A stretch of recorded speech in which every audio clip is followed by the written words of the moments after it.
ధరణి news జనం కోసం నిజం కోసం సామాన్యుని గొంతుక.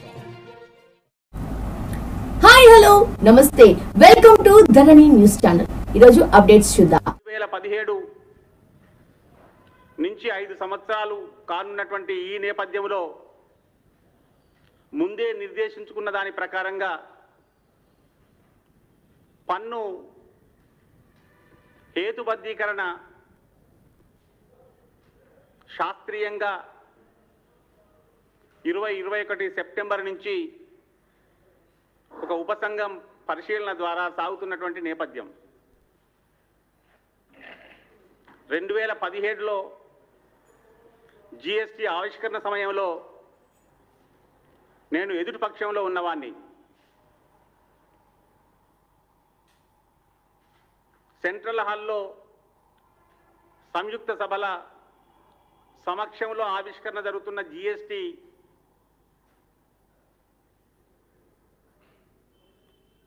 కార్యక్రమానికి బహిష్కరణ చేస్తూ వెలుపల మహాత్మాగాంధీ విగ్రహం వద్ద నా ఆందోళన ప్రకటించి కూర్చోవడానికి సమయాన్ని అప్పటి కేంద్ర ఆర్థిక మంత్రికి తెలపడం జరిగింది. కేంద్ర ఆర్థిక మంత్రిగా అరుణ్ జైట్లీ గారు, పార్లమెంటరీ వ్యవహారాల మంత్రిగా అనంత కుమార్ గారు వ్యక్తిగతంగా నాతో పరిచయం ఉండడం మాత్రమే కాదు, నరేంద్ర మోడీ గారి నేతృత్వంలోని ప్రభుత్వం యొక్క స్పందన లక్షణం అది. ఆగమేఘాల మీద నన్ను స్పందించి నాతో సంప్రదించి నా ఆవేదన విన్నారు, రాతపూర్వకంగా పత్రాన్ని తీసుకున్నారు. అయినప్పటికీ ఆవిష్కరణ సమయంలో జిఎస్టీని వస్త్ర పరిశ్రమ పైన, ప్రధానంగా నూలు, ఇతర సహజ నూలు ఉత్పత్తులపైన, సహజమైన పట్టు, సహజమైనటువంటి జనపనార, సహజమైనటువంటి ఇతర నూలు దారాలపైన రాత ఉప్పు ఏ రకంగానైతే సముద్రపు ఉప్పు పట్ల మహాత్మా గాంధీ గారి ఆందోళనతో పన్నురహిత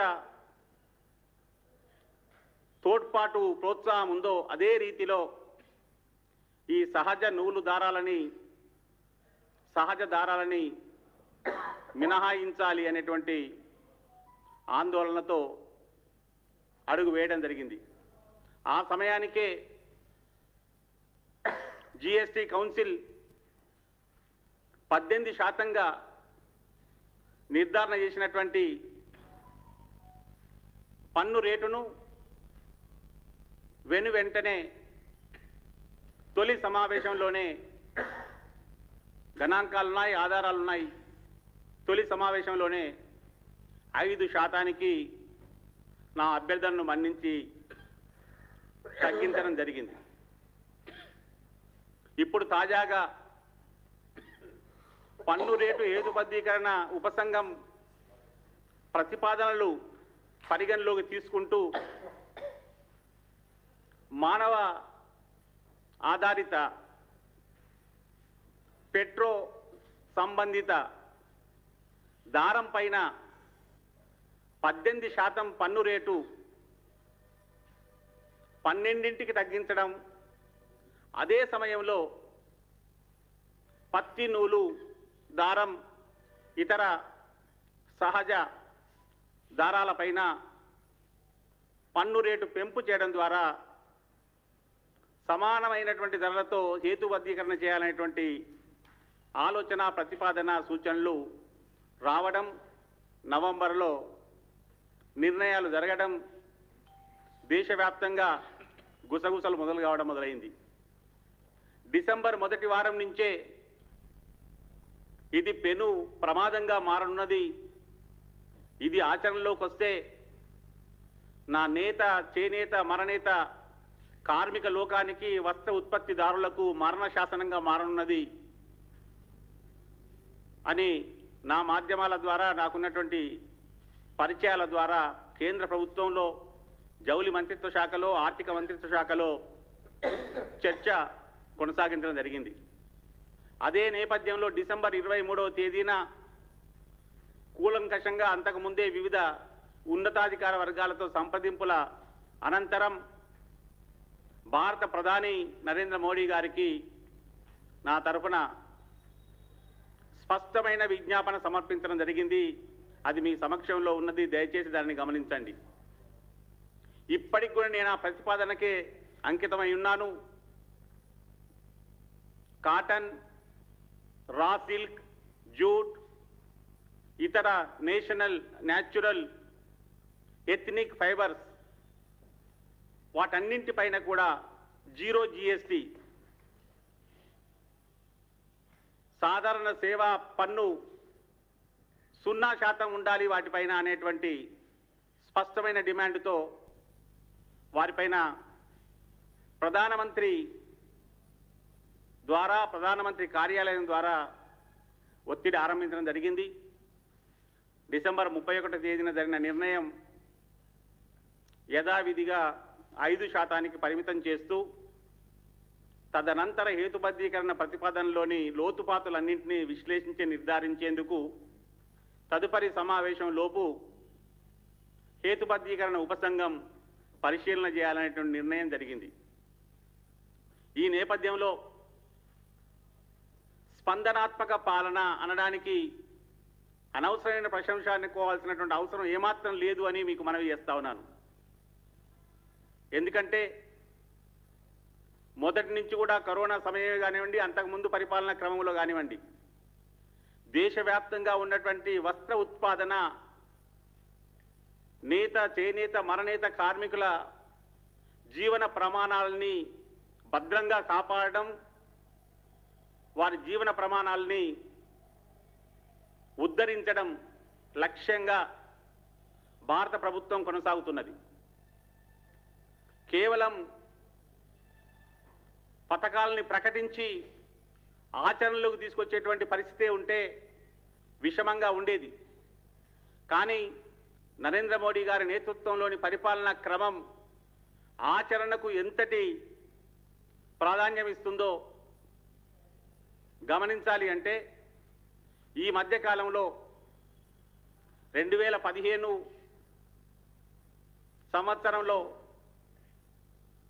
నా ప్రతిపాదన, నా సూచన, నా అధ్యయనం ఆధారాలని స్వీకరించడం ద్వారా ఆగస్టు 7వ తేదీని జాతీయ చేనేత దినోత్సవంగా స్వీకరించడంతో మొదలుకుంటే ఈనాడు ఆ జాతీయ చేనేత దినోత్సవం ఎంతటి స్వదేశీ ఉద్యమంగా మారుతున్నదో గమనిస్తే, దాంతో పాటుగా దేశవ్యాప్తంగా, ప్రపంచవ్యాప్తంగా జరిగేటువంటి కొన్ని వస్త్ర ప్రదర్శనలో భారతీయ భాగస్వామ్యం, అదేవిధంగా భారతదేశ స్థాయిలో జరిగేటువంటి ప్రదర్శనలో తెలంగాణ భాగస్వామ్యం గమనిస్తే కేంద్ర ప్రభుత్వం యొక్క స్పందన ఏ రీతిలో ఉందో అర్థం చేసుకోవచ్చు. దాంతో పాటుగా తాజాగా సెప్టెంబర్లో భారత ప్రభుత్వం ఆర్థిక వాణిజ్య మంత్రిత్వ శాఖలతో సమన్వయపరిచి గణాంక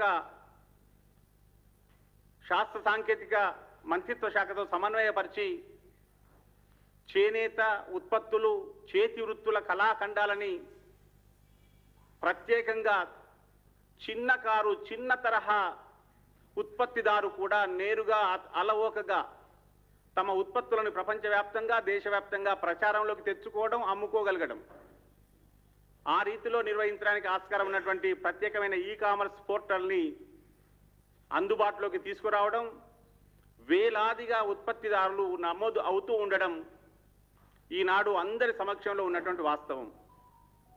దాంతో పాటుగా దేశవ్యాప్తంగా కరోనా సమయం మహమ్మారి ఉపద్రవంతో ఆగిపోయినటువంటి కార్మికుల యొక్క జీవనం ఎంతగా రక్షించడానికి, ఆదుకోవడానికి వచ్చే మార్చి వరకు కూడా కొనసాగేటువంటి ఆహార భద్రత, తదనుగుణమైనటువంటి పౌర సరఫరా పంపిణీని గమనంలోకి తీసుకుంటే అర్థం చేసుకోవచ్చు.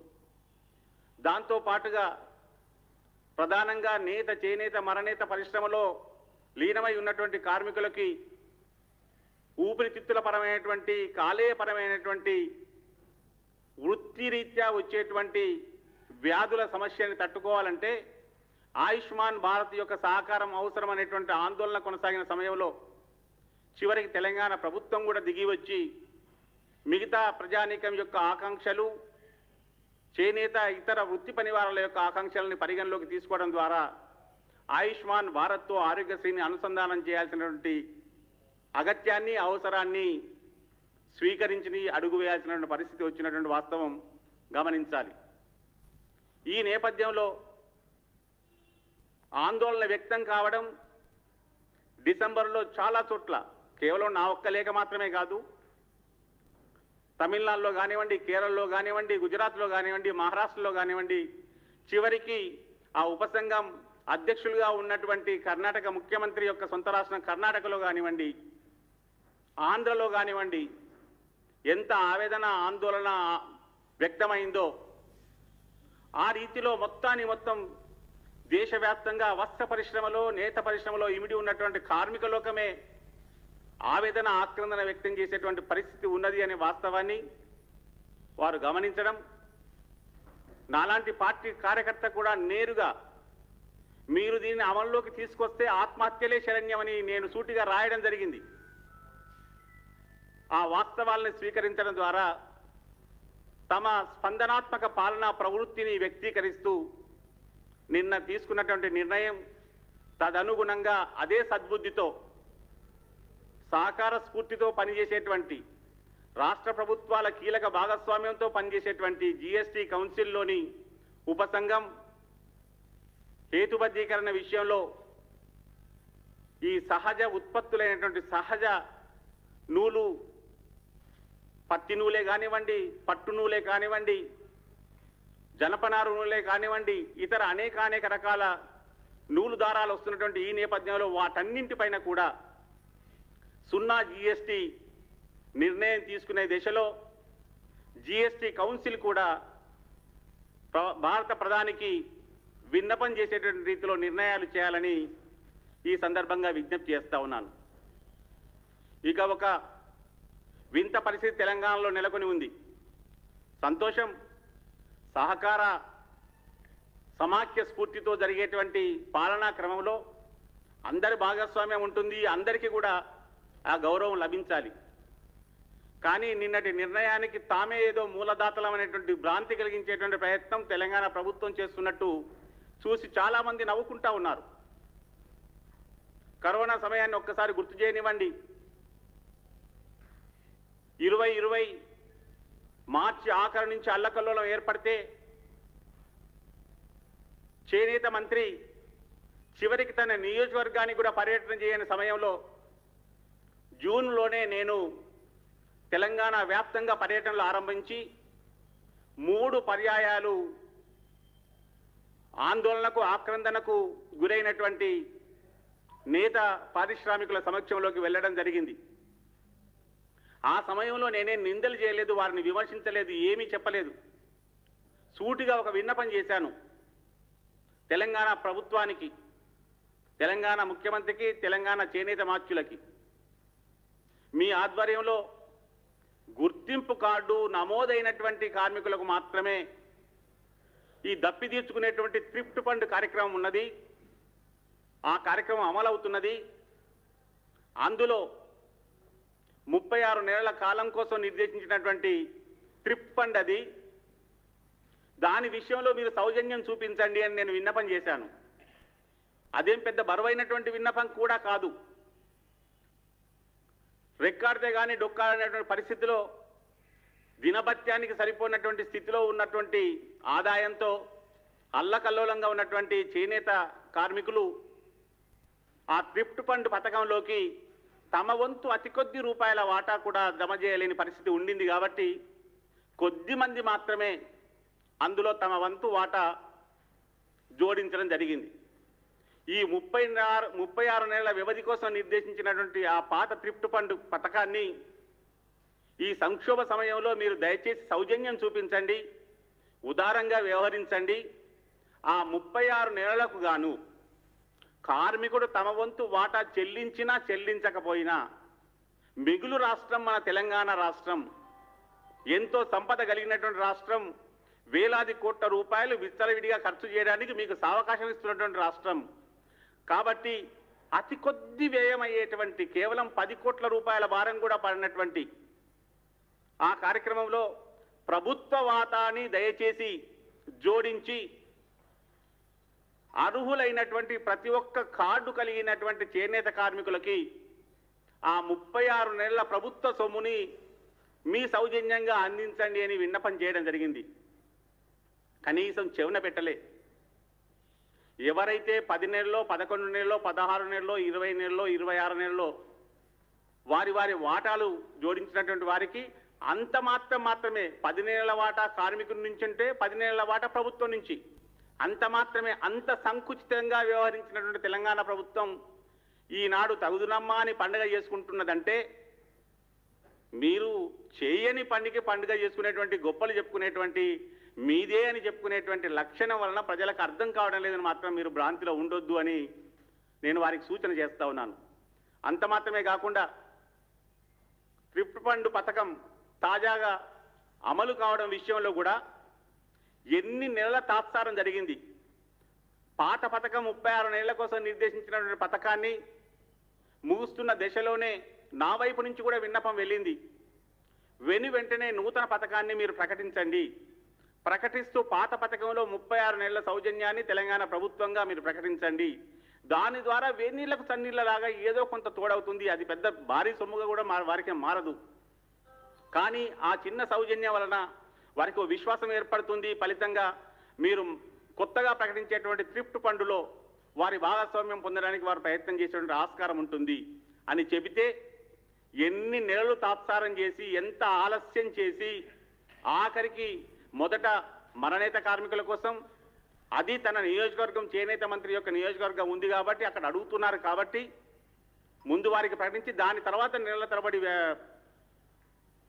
విరామం తీసుకున్న తర్వాత చేనేత కార్మికుల కోసం ఆ ధూప తీర్చుకునే కార్యక్రమాన్ని మీరు ప్రకటించారంటే దాని ద్వారానే మీ యొక్క సవతి తల్లి ప్రేమ, మీరు చూపుతున్నటువంటి పాలనలోని అస్పష్టత ఫలితంగా మీరు ఏమాత్రం సౌజన్యం మానవీయ కోణం లేకుండా చేస్తున్నటువంటి పాలన అర్థమవుతున్న ఈ దశలో కనీసం ఈ కార్యక్రమం అమల్లోకి తీసుకొస్తే వస్త్ర పరిశ్రమ పైన కార్మికుల పైన ఆందోళనాత్మక పరిస్థితి ఏర్పడేటట్టున్నది.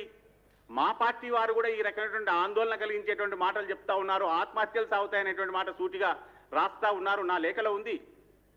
కాబట్టి దీనిని మనం వెంటనే తేరుకొని చూడాలి అనేటువంటి స్పందన ద్వారా నరేంద్ర మోడీ గారి నేతృత్వంలోని ప్రభుత్వం నిన్న నిర్ణయం తీసుకోవడం జరిగింది. అంత మాత్రమే కాకుండా తెలంగాణ ప్రభుత్వానికి మరో విన్నపం కూడా, చాలా చిన్న విన్నపం. వారిస్తున్నటువంటి షాదీ ముబారకే, వారిస్తున్నటువంటి కళ్యాణ లక్ష్మి, వారిస్తున్నటువంటి వారి గర్భిణీ స్త్రీలకి ప్రసవానందం, ఆ తల్లులకు ప్రసవానంతరం ఇచ్చేటువంటి వారు ఇచ్చేటువంటి కిట్లలో సమకూర్చేటువంటి వస్త్రాలు తప్పనిసరిగా అవి చేనేత వస్త్రాలు ఉండేలాగా చూడండి. ఫలితంగా వారి ఆరోగ్యము బాగుంటుంది. పాలిస్టర్ అయితే ప్రసవించినటువంటి తల్లులకి ఆరోగ్యదాయకం కాదు. కాబట్టి అదొక సౌజన్యం చూపిన వారు అవుతారు, ఉత్పత్తిని ప్రోత్సహించిన వారు అవుతారు, కార్మికుల్ని సంరక్షించిన వారు అవుతారని అంటే దాన్ని పట్టించుకోలే. అంత మాత్రమే కాకుండా షాదీ ముబారక్, కళ్యాణ లక్ష్మి పథకాల్లో మీరు కొంత సొమ్ము ఇస్తున్నారు. దానికి తోడుగానో అందులో భాగంగానో తెలంగాణలోనే ఉత్పత్తి అయినటువంటి కొంత ధర నిర్ణయం చేయండి. అంత మేరకు విలువైనటువంటి పట్టు చీరలను అందులో భాగంగా మేము అందిస్తామనేటువంటి సౌజన్యం చూపితే భారీగా తెలంగాణలో ఉత్పత్తి అయ్యేటువంటి ఉత్పత్తిదారుల యొక్క కష్టాలు తీరిపోతాయి. మీ కార్యక్రమం కూడా సఫలంగా సాగేటువంటి ఆస్కారం ఉంటుందని విన్నపం చేస్తే దాన్ని ఇప్పటి వరకు కూడా పట్టించుకోలేదు. ఇలాంటి ఒక అతి చిన్న నిర్ణయాలు ఇవి. వారికి ఆర్థిక భారం కూడా అదనంగా కలిగినటువంటి నిర్ణయాలు. వాటిని నిర్ధారించడానికే వారికి ఏమాత్రం మనసు కలగలేదు, మానవీయత లేదు.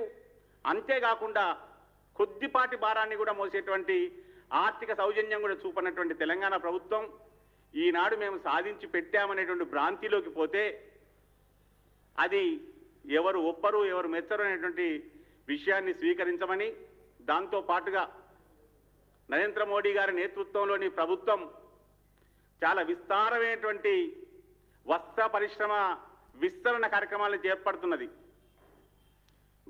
మిత్రా పార్కులను తీసుకురాబోతున్నది. దేశవ్యాప్తంగా 7 పార్కులు రాబోతున్నాయి. అందులో ఒకటి కావాలని ఇదివరకే నేను ప్రతిపాదన, విన్నపం, డిమాండ్ రూపంలో కేంద్ర ప్రభుత్వం సమక్షంలో పెట్టడం అయింది. మీరు తెలంగాణ ప్రభుత్వంగా మీరు సమకూర్చాల్సినటువంటి ఆర్థిక వనరుల భారమేమి ఉండదు, కొద్దిపాటి భారమే ఉంటుంది. కానీ స్థలపరమైనటువంటి సౌజన్యం, అవసరమైనటువంటి భూమిని కేటాయించేటువంటి సౌజన్యం శ్రద్ధతో చూపగలిగితే ప్రయోజనం చేకూర్చగలుగుతారు. కానీ మీరు వరంగల్లో ప్రకటించినటువంటి మెగా టెక్స్టైల్ పార్క్ ఎక్కడ పోయింది? ఎక్కడెక్కడ మీరు టెక్స్టైల్ పార్కుల పేరు మీద చేస్తున్నటువంటి అభూత కల్పనలు, అరచేతి వైకుంఠాలు ఎంత మేరకు వచ్చినాయి? వీటన్నింటినీ గమనిస్తే మీరు నిర్మాణాత్మకమైనటువంటి మౌలిక వనరుల విస్తరణ కానివ్వండి, పారిశ్రామికీకరణలో గ్రామీణ కుటీర పరిశ్రమల యొక్క విస్తరణ కానివ్వండి, దాని పట్ల మాత్రం శ్రద్ధ చూపడం లేదు. కొంతమంది హైదరాబాద్ వాతావరణం గొప్పదండి, తెలంగాణ వాతావరణం గొప్పదండి, తెలంగాణకు వచ్చి పని చేయాలంటే పని చేయడానికి రెక్కల కష్టానికి తోడు మనస్ఫూర్తిగా పనిచేసేటువంటి ఒక అనుకూల వాతావరణం ఉంటుంది. కాబట్టి వేల కోట్ల రూపాయల పెట్టుబడి పెట్టగలిగినటువంటి సౌజన్యం ఉన్నటువంటి కార్పొరేట్ శక్తులు మన తెలంగాణ వైపు చూస్తూ ఉన్నాయి. దాన్ని తమ గొప్పగా ప్రకటించుకుంటే సంతోషం. మీరు పాలనలో ఉన్నారు కాబట్టి, మీ సమయంలో వారు వచ్చి పెట్టుబడులు పెడుతున్నారు కాబట్టి అది మీ గొప్పగానే చూపించుకుంటే మాకు వచ్చిన ఇబ్బంది ఏమీ లేదు. కానీ ఇవాళ మీరు చేస్తున్నటువంటి ప్రోత్సాహం ఏ రీతిలో ఉంది, అందులోని డొల్లతనాన్ని గమనించమని చెప్పి నేను ప్రధానంగా విజ్ఞప్తి చేస్తా ఉన్నాను. ఈనాడు తెలంగాణ వ్యాప్తంగా చేనేత, మరనేత కార్మికుల్లో నెలకొని ఉన్నటువంటి ఆవేదనకర పరిస్థితులని తొలగించగలగాలి అంటే వారి దగ్గర వస్త్ర ఉత్పత్తులు ఏమాత్రం కూడా నిలువ ఉండాల్సిన పరిస్థితి లేకుండా శరవేగంగా మార్కెట్లోకి తరలి వెళ్ళడానికి, మార్కెట్లోకి తరలించడానికి వీలు లేని సమయంలో ఈనాడు వ్యవసాయదారుల నుంచి వరి ధాన్యం సేకరణలో ఉన్నటువంటి ఆందోళన క్రమమే ఇది చిన్నది కాబట్టి మీ ఈ ఆందోళన, ఈ ఆవేదన అనేటువంటిది మీ కంటికి కనిపించడం లేదు కావచ్చుగాక, కానీ అది ప్రాణ సంకటంగా మారుతా ఉంది ఉత్పత్తిదారులకు, కార్మికులకు. కాబట్టి ఇదే రీతిలో మీ స్పందన, మీ భాగస్వామ్యం ఉండాలనేటువంటి విన్నపాన్ని తెలంగాణ ప్రభుత్వం సమక్షంలో నేను పెడతా ఉన్నాను. ఇదే రీతిలో భారత ప్రభుత్వం స్వయంగా చేపడుతున్నటువంటి ఈ కార్యక్రమాలలో మున్ముందు రానున్నటువంటి పథకాలని తెలంగాణకు విస్తారంగా అందించమని, తదనుగుణంగా నేను ఇదివరకే స్పష్టంగా రాతపూర్వక విజ్ఞాపన చేశాను. ఇప్పటికి సంప్రదింపులు కొనసాగిస్తూనే ఉన్నాను. రానున్నటువంటి 47వ జీఎస్టీ కౌన్సిల్ సమావేశం సమయానికి మరింత ఒత్తిడి నా వైపు నుంచి పెరగనున్నది. ఈ రీతిలో పత్తి నూలు దారం పైన, పట్టుపైన, జనపనార పైన, ఇతర సహజ నూలు దారాలపైన 0 జీఎస్టీ ప్రకటించేటువంటి దిశలో సౌజన్యం చూపమని జీఎస్టీ కౌన్సిల్కు, భారత ప్రధానికి విజ్ఞప్తి చేస్తూ మీ సమక్షంలో నేను సెలవు తీసుకుంటాను. ధన్యవాదాలు.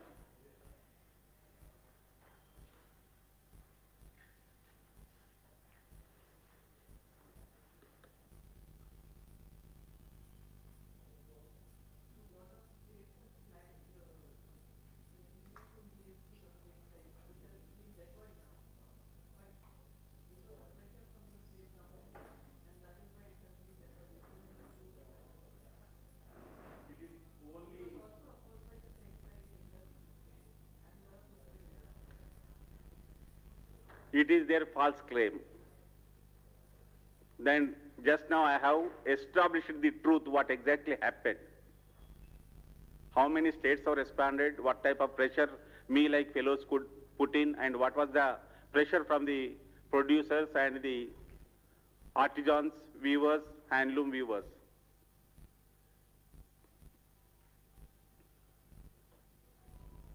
They are masters in the false claims.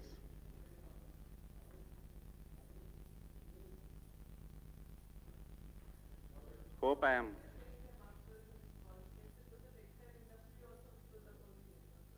Yes.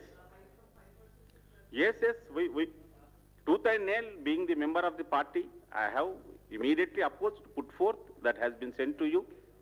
And we are, even today I am demanding 0 GST on cotton, silk, jute and other natural fibers. Because nature is giving it. And you can afford, the government can afford to lose the expectation. The perceptive tax benefit need not be accrued. This type of large-heartedness is required from the government. That is the pressure even on the union government and on all the state governments who are the basic stakeholders under the cooperative federalism spirit of GST Council. మరిన్ని interesting news కోసం చూస్తూనే ఉండండి ధరణి TV. Thanks for watching this video. Please like, share and subscribe to Dharani TV.